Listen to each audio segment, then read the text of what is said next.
Aquest era l'aspecte que tenien abans de l'excavació,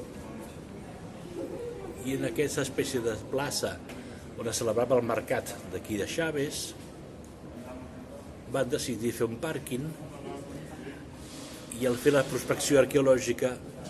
van descobrir que sota aquesta extensió hi havia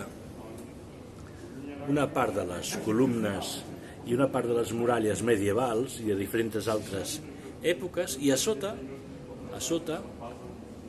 la part romana. Aquí l'aigua arriba amb una alta temperatura, la qual cosa suposa un problema pel manteniment de l'establiment. I aquí tenia una sèrie de plaques per on circula l'aigua, que envolta tot l'establiment i amb el qual van jugant amb la humitat perquè no hi hagi condensació a dins i que no malmeti l'excavació. Tot envoltat d'aquestes plaques